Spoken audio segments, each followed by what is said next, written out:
Então vamos lá, boa tarde, galera. Vamos começar mais uma aula eletiva, né? Mais um encontro da nossa eletiva do Admirável Mundo Novo. Estaremos aqui eu e a professora Célia, né? Cooperando, e hoje nós teremos mais dois palestrantes que vão nos ajudar aí a compreender os capítulos subsequentes, né? Que são 7, 8, 9. Capítulo 9 bem curto, né? Inclusive, eu me preparei, eu não lembrava que era um capítulo tão curto, eu me preparei para uma longa leitura e acabou rapidinho. Nós estamos discutindo o Admirável Mundo Novo, capítulo a capítulo, e durante esse período, cada um dos alunos, ou os alunos em dupla, na verdade, apresentam a interpretação deles, né, durante esse processo. Tem sido muito interessante essa interpretação, os alunos, vocês, né, têm feito isso de maneira bastante interessante, com bastante presteza, e está muito interessante mesmo, assim, eu estou gostando bastante. A gente estava até conversando, eu e a Célia, que todas as vezes que a gente faz uma leitura, né, que a gente vai para a nossa discussão aqui, a gente se surpreende com o ponto de vista que vocês apresentam, com o olhar que vocês trazem. Nós estamos agora numa fase, né, agora hoje quem vai falar são a Laura e o Daniel, né, mais uma dupla, e nós estamos numa fase da leitura em que os dois protagonistas, que são o Bernard e a Lenina, chegaram ao mundo, entre aspas, selvagem. E eles estão bastante perplexos, bastante inquietos com o tipo de vida que eles estão vendo lá, né? E é exatamente isso que vocês vão discutir hoje, né? E eu gostaria de fazer uma reflexão aqui com vocês concernente à percepção que a Lenina e o Bernard têm daquele mundo, né? Porque bem sabemos nós que tanto a Lenina quanto o Bernard são pessoas bastante inteligentes, né? Eles são de uma categoria acima ali, eles são pessoas que cumprem bem suas funções profissionais e sociais no Admirável Mundo Novo, né, embora não sem alguns problemas no que diz respeito ao uso do soma e tudo mais, mas eles são pessoas bastante inteligentes, né, e eles, quando eles observam aquela vida natural, digamos assim, dos tais selvagens, eles ficam bastante inquietos, né, e eles veem aquilo como antinatural, porque eles se acostumaram com a artificialidade do mundo novo, do Admirável Mundo Novo. E é interessante vocês pensarem, né, e eu vou mandar para vocês daqui a pouco no chat, quando começar a aula, num artigo de jornal que eu li, de um filósofo português que é professor aqui no Brasil, chamado Desidério Murcho, e ele tem um artigo chamado Virtudes, né, ele está tratando as virtudes intelectuais, ele vai chamar de virtudes epistemológicas. E aí, no começo desse artigo, ele vai pegar um estudo que está convertido num livro, na verdade, né, que se chama The Intelligence Trap, ou Trap, eu não sei, o professor não manja muito de inglês, mas eu acho que é The Intelligence Trap, que é a armadilha da inteligência, né? Ele se baseia nesse livro para fazer uma reflexão ali sobre o papel da inteligência. E ele vai dizer o seguinte, que, às vezes, quanto mais inteligente uma pessoa maior a dificuldade que ela tem de compreender a realidade. E eu acho que essa máxima, essa afirmação, ela está muito presente, né, no Admirável Mundo Novo, sobretudo no que diz respeito à Lenina, né? A Lenina, ela é uma pessoa muito inteligente, muito sagaz, mas ela tem muita dificuldade de compreender a realidade quando essa realidade lhe foge àquilo que ela tem como pressuposto e condicionamento. E é isso que a gente tem que pensar um pouquinho, né? Porque ele vai dizer o seguinte, que quanto mais inteligente você maiores são as suas chances de cair em armadilhas, né? Em armadilhas que a nossa própria mente nos prega. Por quê? Porque quanto mais inteligente no sentido de analítico, né? Uma inteligência analítica, aquela inteligência do QI, né? Quanto mais inteligente o sujeito maiores são as chances dele ter aquilo que o Desidério Murcho vai chamar de arrogância intelectual. Então, o sujeito ele vai buscar o conhecimento não para que esse conhecimento o altere e o mude, ele vai buscar esse conhecimento para tentar provar um ponto. E às vezes ele se depara com algo que contradiz aquilo que ele acredita e que tem bases sólidas, mas ele prefere, né, por um movimento de arrogância intelectual, continuar tentando justificar o seu primeiro ponto. Ele não se permite mudar, né, porque essa mudança, como a gente falou em outras aulas, ela significaria um declínio, ela significaria uma vulnerabilidade com a qual as pessoas não são capazes de lidar. E no Admirável Mundo Novo, isso é ainda mais presente, porque é tudo muito perfeito, tudo flui de uma maneira muito bem organizada, né? Com certos artificialismos, mas acontece. E aí, quando a Lenina e o Bernard eles se deparam com um mundo hostil, com o mundo cru, com o mundo real, eles estão tendo grandiosa dificuldade de lidar com essa crueza do mundo, com essa dificuldade que o mundo impõe.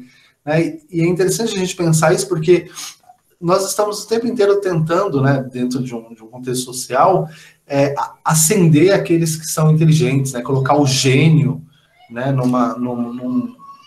como figura central de uma sociedade. E a gente tem percebido que o gênio também é uma construção, né? Porque ninguém é gênio sozinho. Todo mundo que, em alguma medida, alça ou consegue ascender intelectualmente, ele consegue porque existe um contexto por trás dele. E no caso do Admirável Mundo Novo, a inteligência ela só é permitida se o sujeito não estiver ligado à liberdade. A liberdade os constrange grandemente, né? Porque a liberdade traz consigo aquilo que é demasiadamente humano.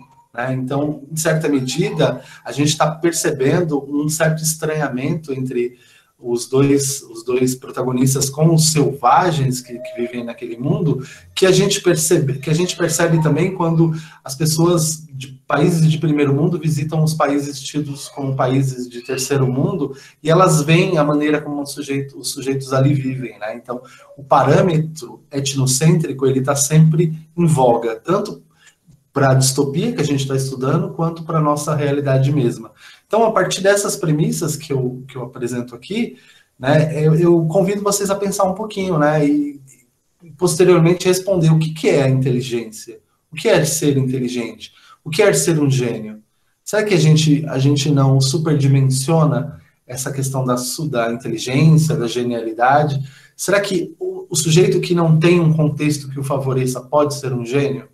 Será que também a inteligência não é parte de uma construção que tem a parte do indivíduo, obviamente, mas que também tem o contexto no qual ele está? A gente precisa pensar nessas questões, tá? É bastante importante para a gente não cair no erro de personalizar e de elevar como sujeitos acima da média, sujeitos que não seriam se não houvesse um contexto ali. E outro ponto é perceber que essa inteligência analítica, essa inteligência matematizada no sentido que o Deséreo Mútil toma, ela pode ser perigosa porque ela nos faz, né, afunilar demais a nossa compreensão de mundo. Então, uma inteligência, né, um processo amplamente cognitivo e aberto seria a grande solução para isso, né, para a gente não ficar tentando opor ao mundo a nossa visão de mundo, né, não ficar em constante choque com essa realidade. Então é isso, senhores, essas eram as considerações que eu gostaria de fazer a partir desses capítulos que a gente estudou, né, eu fiquei bastante interessado, sobretudo pelo capítulo 9, e agora a gente vai abrir a cátedra, a tribuna, para os nossos palestrantes de hoje.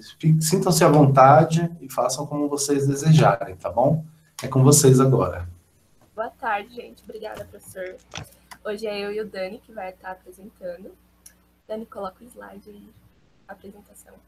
O Dani ele vai iniciar com o capítulo 8, com o capítulo 7, depois eu vou falar metade desse capítulo ainda. Logo depois vou falar do 8 e a gente vai encerrar com o 9, que é bem curtinho. Pode colocar, Dani.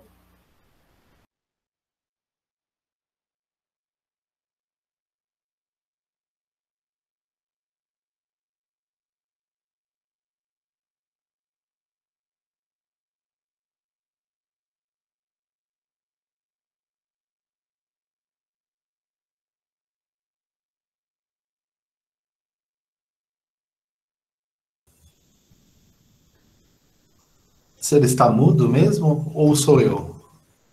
Eu não entendi. Eu também ia me perguntar isso agora. Tá mudo. Dani. Acho que está mudo e também não está aparecendo a apresentação. Dani? Ô, Daniel, você tem que ir no apresentar agora. Então, se ele tá aí, não sei. Tá, o microfone dele está aberto. Ele talvez. perguntou no chat se alguém tá ouvindo ele. Não, a gente não tá escutando ele. Verdade, professor, ele tá com o microfone aberto. Então, Ingrid, ele está com o microfone aberto.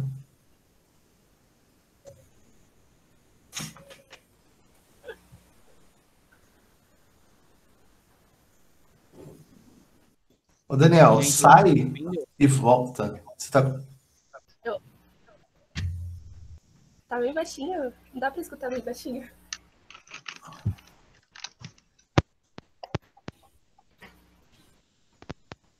Alô? Opa, agora sim. Agora sim. Deixa eu colocar pra apresentar aqui.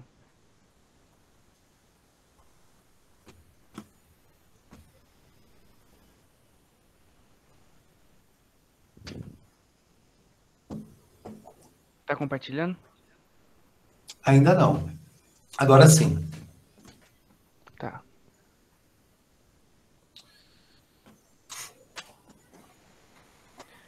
Bom, eu vou começar falando do capítulo 7, que é quando o Bernard e a Lenina eles vão pro Novo México de helicóptero pra reserva dos selvagens. E quando eles chegam lá, tem um instrutor que ele parece um índio, que ele pergunta se pode levar eles lá pra vila. E aí, enquanto eles estão subindo, porque ela é uma montanha, enquanto eles vão subindo, eles se deparam com um velho. E aí a Lenina, ela fica espantada, porque pra ela, aquele velho não era natural, entre aspas. Porque ele não tinha dentes, ele tinha a boca toda chupada, ele tinha a pele toda caída. E aí o Bernard fala que no mundo deles, eles não deixam que os velhos fiquem daquele jeito, que eles têm tratamentos, os negócios e afins. E aí, enquanto eles estão subindo para poder ir lá para casa onde eles iam ficar, eles ouvem barulhos de tambores e de gente gritando. E aí eles ficam curiosos e chegam lá, né, para poder ver o que estava acontecendo. E aí a Lenina, ela fica espantada com aquilo, porque era um lugar muito sujo e bagunçado, muitas moscas, e lá estava acontecendo uma cerimônia, onde a vila toda estava lá. E aí tinha um homem lá no meio, ele estava sendo chicoteado, que era uma cerimônia para poder provar a honra e a força dele. Ele estava sendo chicoteado e ele não podia falar nada. Nenhum A, porque senão, né? Aí tinha um ancião e ele ia jogando cobras, enquanto o que estava sendo chicoteado tinha que passear por elas. E aí o povo começou a jogar farinha de trigo e água nessas cobras. Aí uma hora que esse homem que estava apanhando, ele não aguentou e caiu no chão de tanta dor. E aí os índios pegaram essas cobras e saíram correndo. Aí as outras pessoas que não tinham pegado começaram a correr atrás desses índios. E então o ancião, o pessoal lá levantou uma estátua que era uma cruz, que era a imagem de Jesus na cruz, né? E também uma águia de ouro. Aí a Laura vai dar continuidade agora. Bom, no capítulo 7, eu coloquei pontos que se destacam, e é a diferença do mundo após o Ford e os restos, né, do mundo antigo, é a cultura dos índios. Basicamente, quando a Lenina e o Bernard chegam nessa vila, né, que são os pueblos, eles ficam assustados, né, de acordo, porque a Lenina, principalmente, porque ela não está gostando do que ela está vendo, né, principalmente o instrutor, que já fedia mal, ela declara que ele fedia mal, e quando ela vê dois índios correndo, bem se aproximando dos dois, ela fica completamente assustada, porque eles estão como um índio normal, né, pintados, com penas, com pulseiras, e em suas mãos tem cobras, né? E um dos pontos é o condicionamento, porque ela fica espantada quando ela vê o senhor idoso da tribo. Ela fica como pode, né? E tanto que no livro, o Bernard, como o Daniel disse, explica que até os 60 para eles é como se fosse jovem, depois acaba, porque não tem mais nada, é a morte, simplesmente. E quando a cerimônia acontece, o espanto é notório na Lenina e no Bernard. Tanto que ela não consegue nem olhar, ela pede para eles pararem. E aí, então, é introduzido um novo personagem, que é o John. E o John fala que ele não é um índio, ele é completamente branco, com os cabelos loiros e de olhos azuis. E ele declara, quando ele vê Bernard e a Lenina, que ele gostaria de estar no lugar do outro índio que estava apanhando. Porque para ele seria um sinal, significaria honra, né? E força para ele. Ele disse que ele daria até 20 voltas e não cairia e ficaria ali. E então o Bernard começa a questionar ele, né? Porque como pode? É diferente. Ele é a única pessoa que é diferente, que está no meio daqueles índios, né? Não é negro, que não tem cabelos pretos. Então ele começa a fazer pergunta pro John. E ele fala, no capítulo anterior, antes do 7, quando o Bernard perde a autorização para o diretor para poder ir para essa reserva do selvagem, o diretor ele vai e conta a história dele, de quando ele era mais novo, né, que ele foi uma vez para a reserva do selvagem com uma beta menos. E ele conta que nesse trajeto, nesse caminho, nessas férias, ela se perdeu, né, e ele não teve como achar ela. E ele teve que voltar porque ele estava com o joelho machucado e tudo mais. E no capítulo 7 é introduzida essa mulher. Então o Bernard, ele faz uma descoberta, entendeu? Porque o diretor, ele tem um filho e ele tinha a mulher que estava para ele estava morta ou sumida, e estava no meio dessa tribo com os índios. E o nome dela é Linda, e o John vai e os leva até a casa deles, né? Onde que eles ficam. Aí passa pro capítulo 8,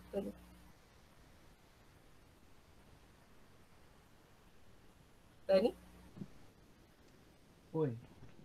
Passa pro 8, pro slide. Isso. Aí, os pontos que se destacam no capítulo 8 é a cultura dos índios, que é retratado por John, e a semelhança da solidão que o Bernard encontra no John. Porque o John, ele é afastado do grupo. Por ele ser diferente, tem até uma frase que o John fala que, por ser diferente, ele é afastado, ele fica na solidão. Então, o grupo não aceita, né? O grupo dos índios não aceita o John. Mas no 8, após o Bernard e a Lenina encontrar o John, eles vão para casa deles e eles conhecem a Linda, que é a mãe do John. E a Linda tá totalmente diferente do que era a mulher bem antes, anos atrás, né? Que era uma mulher bonita e tudo mais. Agora, como ela já viveu tanto tempo na aldeia dos índios, ela está totalmente diferente. Ela está gorda, ela está sem dente, ela está acabada. As roupas dela, porque para eles, né, para o Bernard e para a Lenina, a esterilização é tudo, né? É algo que faz parte da civilização deles. E quando eles veem aquilo, para eles é totalmente esquisito, principalmente para a Lenina, né? Que é ela abraçada. E o cheiro, né? Também, eles retratam bastante o cheiro, que eles não gostam. E a Linda conta, né? Que como é bom ver pessoas civilizadas novamente, porque os índios não são. E ela fala que, né? Na circunstância dela, ela tinha que remendar roupas, e para ela é algo errado, porque não adianta remendar, porque quanto mais você remenda, menos você usa. E para ela, remendar é algo antissocial. E então, ela conta o que aconteceu para ela, né? A Linda conta que ela caiu, os índios a pegaram, levaram ela e cuidaram dela. Só que ela não sabia, mas ela estava grávida. Ela conta que tinha feito tudo, um preparamento, né, que eles fazem para as mulheres não poderem ficar grávidas. Só que não tinha como saber que aquilo ia acontecer, que ela ia ficar grávida. E como ela fica grávida, ela sente vergonha de voltar para o mundo dela. Então ela não volta, ela fica lá, tem a criança, que é o John, e cuida dele. Só que acontece um monte de coisa. E enquanto isso, o Bernard está conversando com o John, e o John pergunta como é possível, né, eles terem continuado ali. E ele pergunta pro John para ele retratar como foi a vida dele desde o início, que ele possa se lembrar no meio dos índios, né? Porque para John, pro Bernard é algo totalmente diferente, né? Um mundo novo. E então o John começa a falar, né? Que desde quando ele era menino e a mãe dele estava ali, ele começa a explicar o que aconteceu. Porque ele foi separado do grupo. Dele ser diferente, ele e a mãe dele ser diferente, eles foram separados. Ele não podia brincar com as crianças, ele não podia participar das cerimônias, nem dos rituais, que era tão importante para aquele povo, para os índios. E ele conta como foi a situação. Além dele contar a situação dele, ele conta da mãe dele. Que a mãe dele, o soma, né, basicamente é uma droga para eles, e lá ela não tinha isso, mas foi apresentado para ela o álcool, né? Tanto que ela ficava totalmente embriagada com o homem. E o lema das pessoas que estão no mundo sem ser na reserva dos selvagens é que todo mundo é de todo mundo. E para isso é uma ideologia para Linda, né? E antes mesmo dela pensar uma outra coisa. E nessa aldeia, os homens iam procurá-la, né? Para ter relações sexuais. E aí, para ela, estava tudo bem. Só que para as mulheres, não estava tudo bem, para as mulheres desses índios. Tanto que houve uma vez que o John conta que elas foram até a casa da Linda e a chicotearam, né? Para ela tentar aprender uma lição, que não era para ela mexer com os homens dela. E então, foi se passando os anos, o John foi crescendo, a Linda ensinou o filho dela a ler, a escrever, a entender as coisas e contava a história do mundo além da reserva, né? E para o Bernard, depois ele já tinha uma suposição de que aquele filho e aquela mulher, o filho era do diretor e a mulher era aquela Beta Menos que tinha se perdido. Então, a partir daí, o Bernard, ele já cria um plano, né? Porque no capítulo anterior desse daqui, ele descobre que não vai mais trabalhar naquele lugar e vai ser enviado para outro lugar.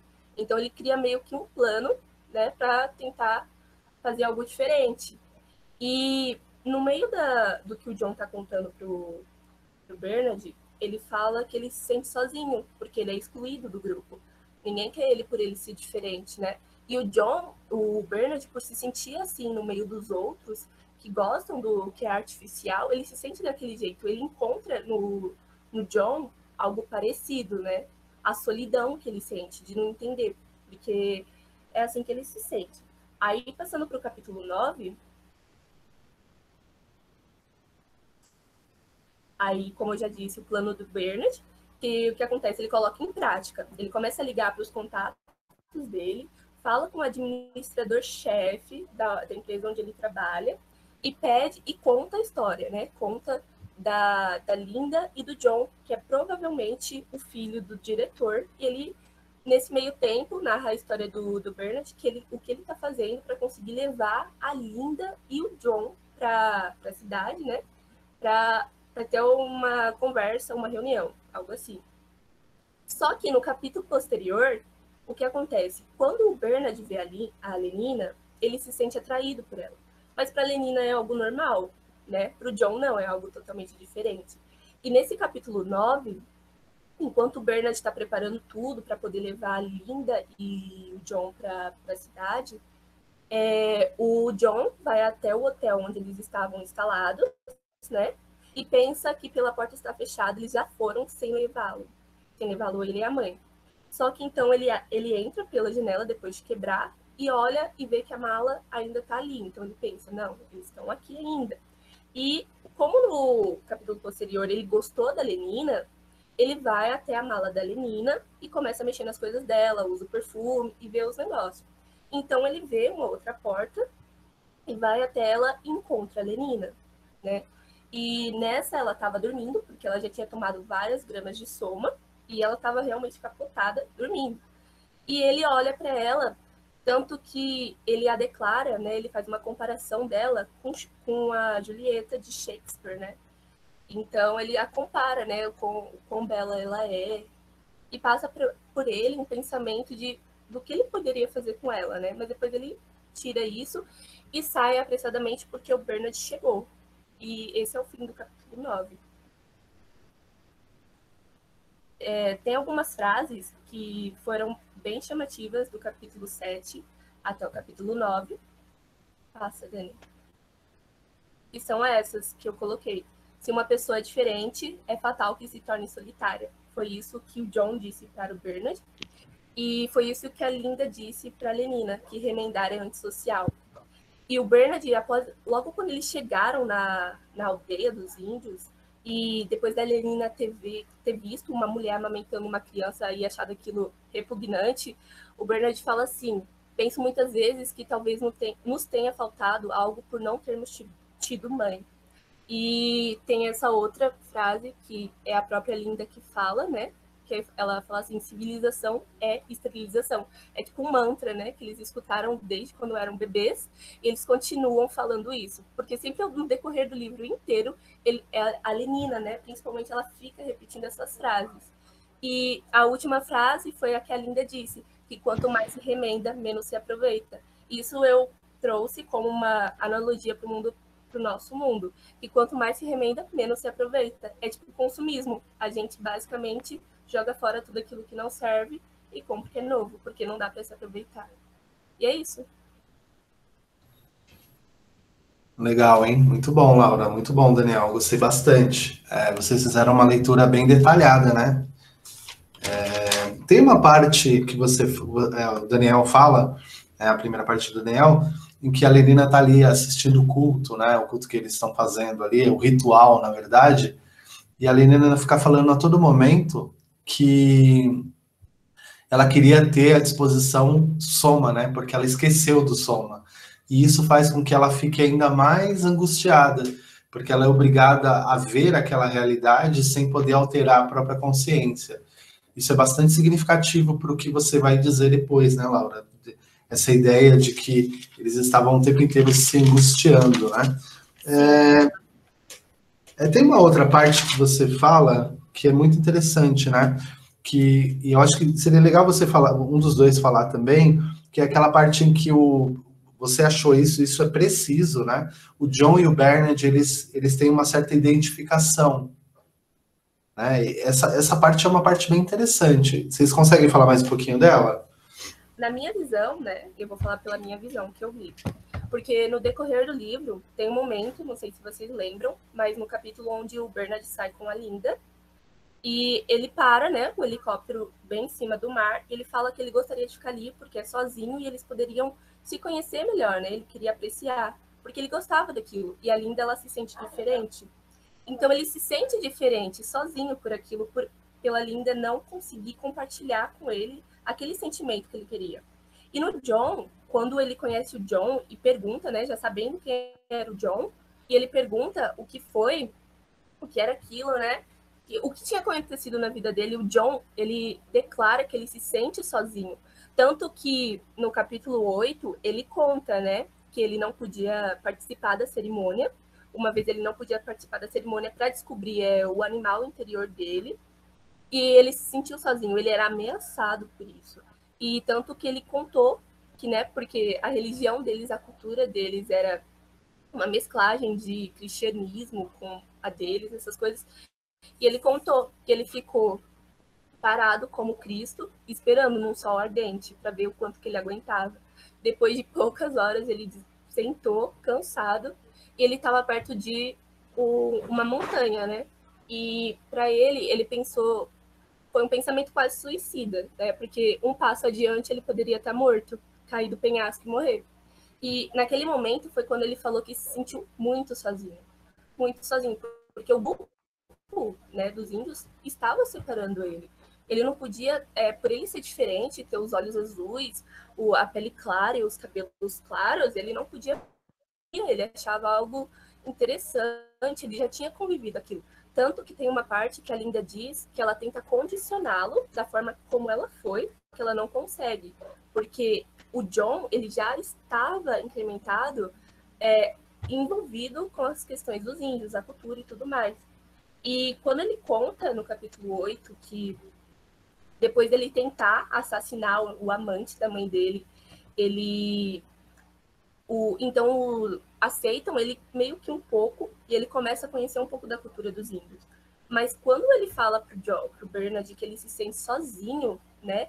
Que se essa pessoa é diferente, ela se torna solitária, é algo que a gente traz para os dias de hoje, né? Por exemplo, um grupo, principalmente nas escolas, né? É o que mais acontece. Por exemplo, se você é diferente como um gay, lésbica, ou você gosta de outra coisa e tem um pensamento totalmente diferente daquele grupo, por você tentar entrar nele e começar a conversar, é totalmente diferente, porque as pessoas se tornam preconceituosas com você por algo que nem conhecem. É a mesma coisa com os índios, com John. Nem conhecem ele e só o excluem pela pele dele, pelo cabelo. E é isso.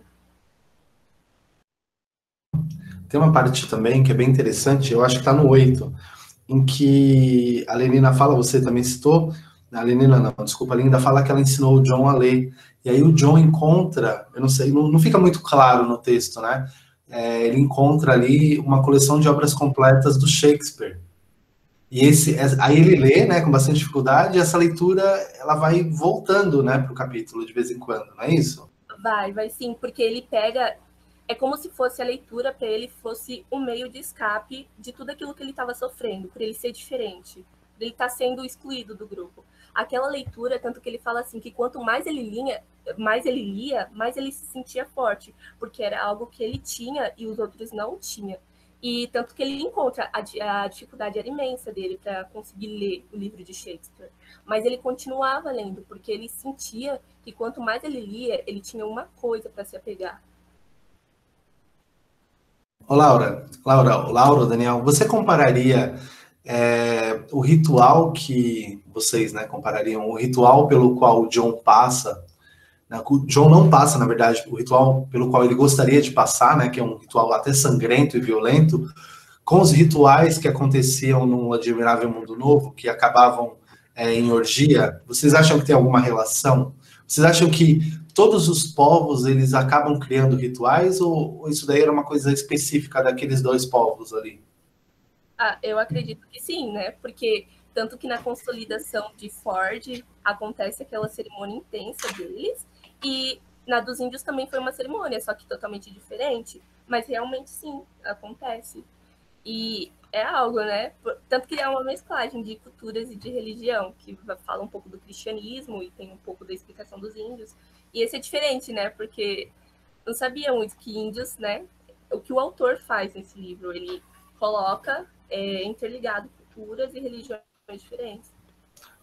Tem uma coisa que eu parei para pensar, inclusive depois que vocês apresentaram, e talvez seja importante a gente trazer à tona, é que a cerimônia do Admirável Mundo Novo, que era uma cerimônia do artificialismo, né? Então eles criam um ritual ali para tentar de algum jeito dar coesão ao grupo, ela terminava em prazer extremo, né? Em prazer imprudente até. E no caso da cerimônia dos nativos, ela terminava em dor. Né? Então, o auge das duas cerimônias, antropologicamente, eles são diferentes. O processo é o mesmo, mas o final parece ser diferente. O que vocês acham? E aí eu gostaria que vocês falassem um pouquinho também sobre a postura da Linda, né? Porque quando a Linda foi morar no mundo dos selvagens, mas ela manteve a postura dela, né? Ela manteve, o condicionamento estava tão forte que ela se manteve. Só que aí tem uma passagem ali que eu acho bastante importante, que ela tá tentando culpar o John pela vida miserável que ela leva, porque ela não pode voltar para o Admirável Mundo Novo, porque ela teve um filho do modo natural, né? Ela é vivípara, tem toda uma questão. E aí ela pensa até, acho que dá cabo da vida dele, ou ser violenta, mas ela desiste e abraça ele. O que vocês acham disso? Para mim, isso foi um afeto materno, né? Foi quando ela, apesar dela já ser condicionada desde criança, ela mostrou um afeto materno, e que é algo para eles que eles não gostam, né? É algo totalmente impensável.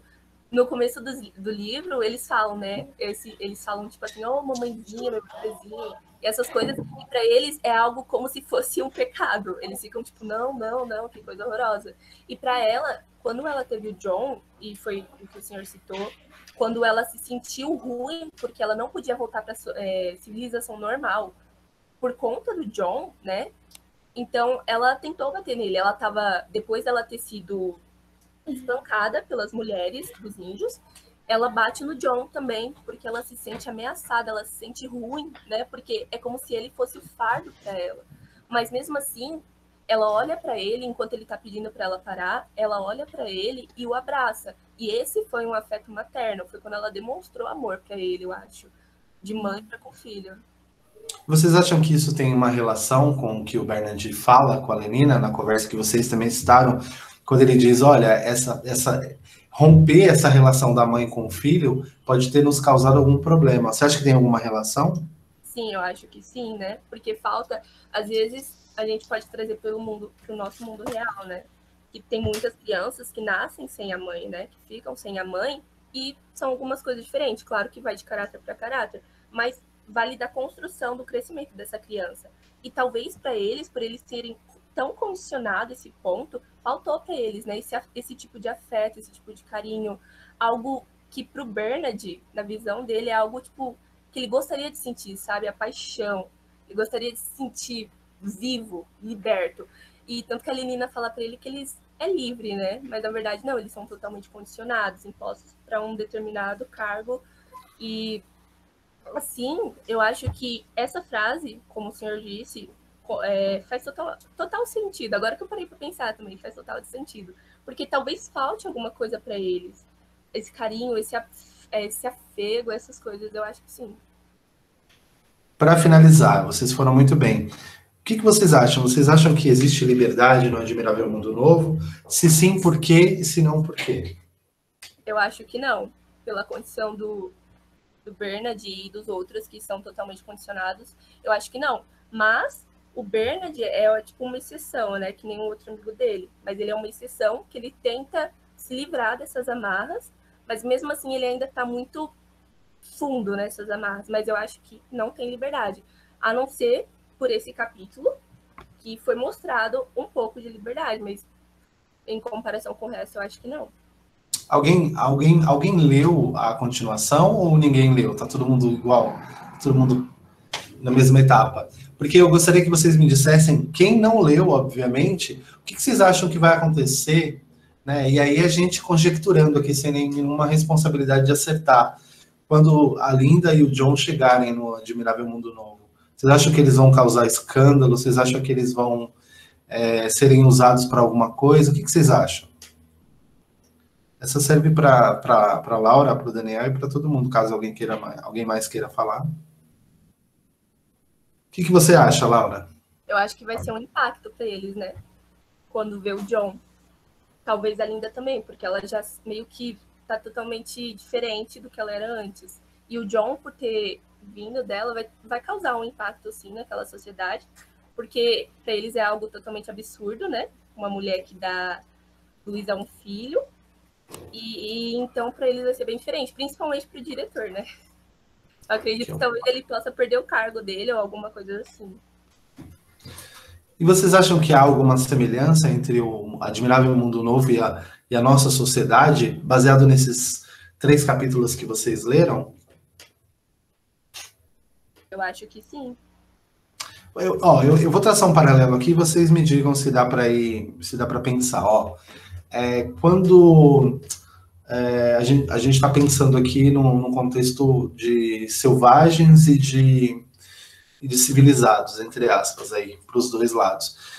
Quando uma pessoa que nunca visitou a periferia, né, a periferia de São Paulo, extremo leste, por exemplo, que é o lugar onde a gente mora, é uma pessoa de boa condição de vida, ali de classe média alta. Vocês acham que há muita diferença da maneira como essa pessoa reage a essa realidade para a maneira como a Lenina e o Bernard reagiram quando eles chegaram no Novo México? O que vocês acham? É realmente uma analogia muito... Porque exatamente parece, uma pessoa de elite, né? Aí vem pra cá, por exemplo, Zona Leste. Quando ele vai olhar, as coisas são totalmente diferentes. As casas, o lugar não é totalmente limpo, é cheio de poluição, claro.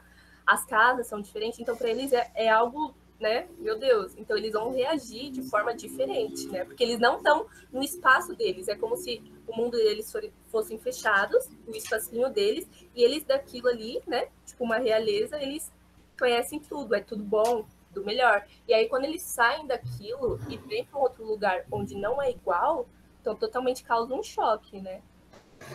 Nós somos os selvagens, então?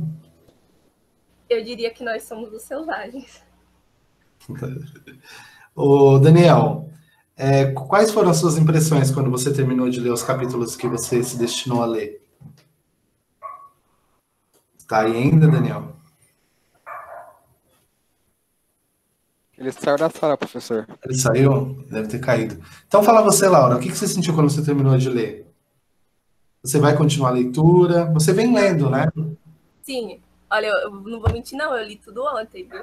Eu teria terminado se não fosse para fazer, se não tivesse muito tarde. Mas eu vou terminar de ler. Eu gostei bastante do livro. Eu me impressionei mesmo, porque eu nunca tinha lido um livro desse jeito. E me fez pensar bastante, né, com a nossa sociedade. O que seria da gente se realmente isso acontecesse, se a gente fosse condicionado? Para mim, isso não é uma liberdade, né? Seria totalmente ruim, péssimo, e eu não gostaria de viver num mundo assim. Mas eu gostei bastante do livro, eu achei muito interessante, e eu vou terminar de ler. Você acha que a gente não é condicionado, então? Eu acredito Nós somos que mais livres que eles? não, a gente é condicionado. Mas eu acho que não a um ponto extremo quanto eles, né? Assim, determinadamente. Exato, desde a infância. Nossa, crescer para isso, aquilo. Mas eu acho que a gente é assim. Legal, bacana. Eu gostei bastante da leitura que vocês fizeram. Vocês fizeram uma leitura bastante detalhada, né? Parte por parte, trouxeram alguns elementos que eu acho bastante importantes. Né? Fizeram uma relação, e essa relação é muito importante, com o nosso cotidiano, né? Com a nossa prática, com a nossa vida real, entre aspas. Eu acho que tem um momento ali em que você trata também, que eu acho que ele é muito importante, que é uma coisa que a gente, a partir da qual a gente percebe a genialidade do autor, né? Quando o Huxley coloca o Bernard e o John para conversar, ele faz o John, ele faz do John confidente do Bernard. E aí o Bernard fala, conta para mim o que aconteceu. Aí ele fala, mas de quando? A partir de quando? E aí o Bernard fala, desde o começo. Olha que interessante, senhores, o recurso narrativo. Ao invés do narrador entrar e contar a história do Novo México, do mundo dos selvagens, ele faz o personagem, a partir da sua própria perspectiva, apresentar esse mundo novo, né? E, claro, delimitado pelo recorte ali que lhe cabe, mas muita coisa que o John apresenta para o Bernard serviu para vocês, né? Para vocês chegarem a algumas conclusões que não estão no texto, né? Com relação ao porquê eles reagiam e tudo mais. Então, olha o toque de genialidade do autor. Ao invés do autor colocar o narrador para falar pura e simplesmente, ele coloca essa revelação de um passado imediato ali do John e da Linda na boca do John como confidente do Bernard, antes deles saírem, né, do mundo dos selvagens. Isso é um recurso narrativo brilhante, porque você está lendo ali, você já nem sabe mais se é o John falando, se é o narrador, você não sabe muito bem quem está falando, mas você vai se vinculando à história, porque você vai percebendo que tem um pano de fundo ali muito interessante, né? A vivência do Bernard e da Linda, a Linda apanhando, como você falou, né, tomando uma surra, porque no mundo do qual a Linda veio, as relações eram abertas, né? Não existia o vínculo monogâmico, né? Eles tinham relações abertas com todo mundo. E quando a Linda começa a fazer isso no mundo em que há uma relação monogâmica, em que há o vínculo, as mulheres se sentem aviltadas e agridem a Linda. E os homens, né, mesmo os homens que iam até a Linda, num determinado momento, eles chamam ela de cadela, né, durante o texto. Então, você percebe também a própria hipocrisia dos próprios sujeitos. Outra parte interessante que vocês trataram também, eu gostei muito, né, quando eu reli isso, eu falei, nossa, isso é genial, que é quando o John, ele chega ele fala que gostaria de participar do ritual e que ele não se importaria de sofrer, né, e que ele ia aguentar mais dor do que aquele que estava lá durante o ritual, né? Olha o preço que as pessoas estão dispostas a pagar para se sentirem pertencentes do grupo. Né? E às vezes um preço que autoflagela o próprio sujeito. Então o sujeito estava disposto a sangrar quase até a morte, simplesmente para poder fazer parte do grupo. Talvez a gente possa pensar, fazendo uma analogia para os nossos dias, no que a gente, nos elementos, né, dos nossos dias, que a gente abre mão de muita coisa para pertencer a um determinado grupo.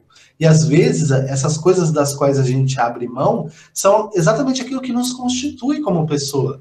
Né? Mas o desejo de pertencer, o desejo de participar do grupo, o desejo de se sentir útil é tão grande que, em alguma medida, a gente se predispõe, né, a abrir mão dos nossos valores em prol do valor maior, do valor do grupo. Isso pode ser bom, por um lado, né, se a gente vai pensando no bem comum, mas pode ser extremamente ruim também. Né, porque você precisa se anular enquanto sujeito, com as suas vontades, com os seus gostos, para que consiga, de algum modo, se adequar a um grupo maior. Então, todas as vezes em que a gente vai passar por isso, a gente precisa pensar, né? Qual é o preço que eu estou pagando por fazer parte desse grupo? O John estava disposto a pagar um preço altíssimo, que era, inclusive, a própria vida. Ele falou, não, eu daria 20 voltas apanhando aí tranquilamente. Então, assim, a gente precisa entender, né, que a gente tem uma parte nossa que precisa se preservar dessa pressão do grupo. Porque viver socialmente é ser pressionado pelos grupos sociais. E esses grupos, eles estão o tempo inteiro pedindo que nós façamos prova da nossa lealdade. E às vezes fazer prova da nossa lealdade é um perigo. Isso acontece muito nos filmes, né? Aqueles filmes que passam na sessão da tarde, quando o sujeito quer fazer parte de um clube lá, de um grupo, e eles falam, tá, mas você vai ter que passar por um teste. E aí, geralmente, esse teste é um teste perigoso, que coloca a vida do sujeito em perigo, e o sujeito vai lá e faz, mesmo sendo contra algo, sendo contra a personalidade do sujeito. Então, eu acho que também há uma lição aí, né, para a gente pensar. Será que a gente não abre mão de algumas coisas que não são muito caras, só para poder participar de um grupo que, na verdade, nem tá aí para a gente? Então, pensem nisso também, né? Será que os seus valores, eles não são mais caros do que os valores do grupo? Será que vale a pena abrir mão de tudo aquilo que te constitui só para poder participar de um determinado grupo? A gente tem visto isso com o passar do tempo, né? De pessoas que se entregando a vícios e a maus hábitos, exatamente por esse pensamento. Ela quer participar do grupo, ela quer ser cool, ela quer ser legalzona, e ela vai lá e faz alguma coisa que depõe contra a própria personalidade dela. Então, em certa medida, né, talvez para o John tenha sido melhor não se adequar ao grupo, como você citou num trecho aí, e permanecer individual, porque agora quem vai para o Admirável Mundo Novo, quem vai revolucionar o livro agora, não são as pessoas que estavam naquele agrupamento, é aquele que ficou à parte, né, aquele que ficou de fora. Como a gente conversou na outra aula, né, o Admirável Mundo Novo, ele está nos mostrando que são os diferentes que mudam o mundo, não os iguais. E as pessoas têm pagado um alto preço para poder se tornarem iguais. Numa aula que a gente teve do Byung-Chul Han, ele vai chamar o igual de inferno, né? Ele vai dizer, cuidado com o inferno do igual. Talvez a gente precise pensar nisso, né? Será que a gente não tem que manter, em alguma medida, a nossa individualidade intacta? Viver em grupo, viver em sociedade, pensar no outro, ajudar o outro, mas sem abrir mão daqueles valores que nos constituem. Porque se a gente abrir mão dos valores que nos constituem, a gente vai ficar vazio, né? E aí, vazio, eu não consigo mudar nada. Então, talvez para o John não ter participado daquele ritual, embora naquele momento para ele isso fosse uma coisa importante, foi um divisor de águas, né? Porque eles falaram, por que você quer participar daquilo? A Lenina até estranha, o Bernard também fala, por que você, né, ia se dispor a fazer aquilo? E, claro, isso demonstra também coragem e bastante bravura, mas demonstra também um sujeito disposto a abrir mão de quem é, simplesmente para ser abarcado por um grupo que nem o valoriza. Então, eu acho que a gente precisa pensar em alguns elementos que aparecem aí. Gostei muito da apresentação de vocês, o Daniel ficou mais calado, a Laura falou mais, mas eu gostei bastante dos pontos apresentados aqui. Acho que essa é a ideia mesmo, é fazer a leitura, trazer os pontos e discutir. Vocês discutiram com bastante maestria. E é isso, senhores. Se não houver mais nada a ser dito, eu não sei se a Célia quer falar alguma coisa, ou se mais alguém quer fazer alguma observação. Se quiserem, fiquem à vontade. Professor. Pode falar. Pode falar. O Daniel pediu perdão, porque a internet dele caiu. Legal. Acontece. Mais alguém quer falar alguma coisa? Além da professora Célia? Boa tarde, alunos, tudo bem? Então, vou dar parabéns também para os alunos, para a Laurinha e para o Daniel. Foi ótimo, não foi? A explicação deles. Leram, tiraram bastante informação do que é dado no capítulo e eu achei muito interessante que eu pensava que no decorrer desse mundo novo aí não ia haver morte, sabe assim? Que eles ficavam eternamente, porque eles são criados no laboratório, eu pensei que nunca ia envelhecer. Aí agora eu estou descobrindo aos poucos, como vocês, né? Como que está se dando a trama desse livro, muito bacana. Igual a Laura falou, não tinha costume, não tenho de ler esse tipo de leitura, estou gostando bastante. E agora, na próxima semana, eu estava vendo se a Luísa está aqui no grupo, eu já vou escalar ela para fazer, viu, Gilvan? E gravado, né? Já bota gravado aí, né, Célia? Não tem como fugir, né? Legal, Célia. Normalmente, pessoal, quem escolhe os palestrantes é a Célia, tá? Eu fico só ali no apoio, porque a Célia fala quem vai, quem não vai, e eu falo, vamos lá, Célia, você que manda. É legal, então a gente vai se encaminhar para o encerramento, né, Célia? Acho que a gente pode terminar. Agradeço a participação de todos, né, a presença de todos. Se alguém quiser falar, ainda está aberto. Parabenizo mais uma vez o Daniel e a Laura, gostei bastante da apresentação de vocês. Parece redundante, né? Porque toda apresentação o professor fala, gostei bastante. Mas, de fato, eu tenho gostado das leituras que vocês fazem e dos pontos que vocês têm trazido, né? Essa questão do idoso chocar, né? Eu achei muito interessante também, né? Porque a gente vive numa sociedade em que a juventude é um valor, né? Então tá todo mundo tentando estar mais jovem, né? Esses dias eu estava na rua e uma criança falou, olha, a barba dele tá branca. E eu falei, puxa, que criança sincera, né? Puxa vida. Então, assim, é importante a gente ter essa leitura, e eu tenho certeza, senhores, que essa leitura do Admirável Mundo Novo, ela não vai servir somente para cá, tá? Ela vai trazer para vocês grandes possibilidades, inclusive nos vestibulares, né? Sintam-se à vontade nos vestibulares, quando vocês acharem que cabe, quando de fato couber, para citar o Admirável Mundo Novo. É uma obra clássica, moderna, mais clássica. Então, se vocês tiverem ali uma deixa, se ocorrer um ensejo, usem o Admirável Mundo Novo, sim, porque vocês têm essa bagagem, e essa bagagem não precisa ficar guardada para vocês podem usar, tá? Tanto para os vestibulares vindouros, quanto para as aulas de história, de língua portuguesa, de sociologia, de filosofia. Os elementos que estão presentes no livro, eles são extremamente filosóficos também, né? Então eles podem ser usados. É isso, senhores, vamos finalizar, porque a gente já se estendeu bastante, eu acho que tem quase uma hora aqui. A ideia mesma era trazer os pontos principais e discutir aqui de maneira sintética. Na nossa próxima aula, a gente convidou um professor para falar do contexto histórico da vida do Huxley ali, durante o período em que ele viveu, começo do século XX. Isso vai nos ajudar com o contexto e com as motivações dele, né? O professor que vocês conhecem aí, um professor de história bem conhecido de vocês. Desculpa, professor, desculpa. Eu não queria sair. O aplicativo crashou do nada. Tá bom. E é isso, senhores. Tenham todos uma boa tarde. Gostei bastante do nosso encontro de hoje. Acho que a Célia vai fazer a propaganda da aula dela, como é de praxe, né, Célia? Amanhã mudou o horário, agora não é às 16, é às 15, viu, gente? Aguardo vocês. Tá ótimo. Vou finalizar a nossa... Tchau, professor. Falou. Tchau, pessoal. Vou finalizar a nossa gravação. Professor, igualmente. Foi um prazer vê-los novamente. Igualmente, professor. Tchau, professor. Tchau. Até mais. Já parou de gravar, não? Tchau, professor.